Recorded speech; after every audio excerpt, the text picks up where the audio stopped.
Panginoon, maraming salamat sa araw na ito na ang hatid ay bagong simula, bagong pag-asa, bagong paniniwala na lahat ay magbabago.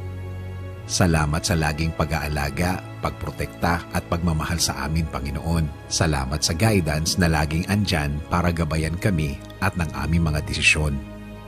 Panginoon, amin pong itinataas ang aming mga pamilya, lahat po ng miyembro ng aming pamilya. Simula po sa aming mga anak, asawa, kapatid, magulang at aming ibang mahal sa buhay.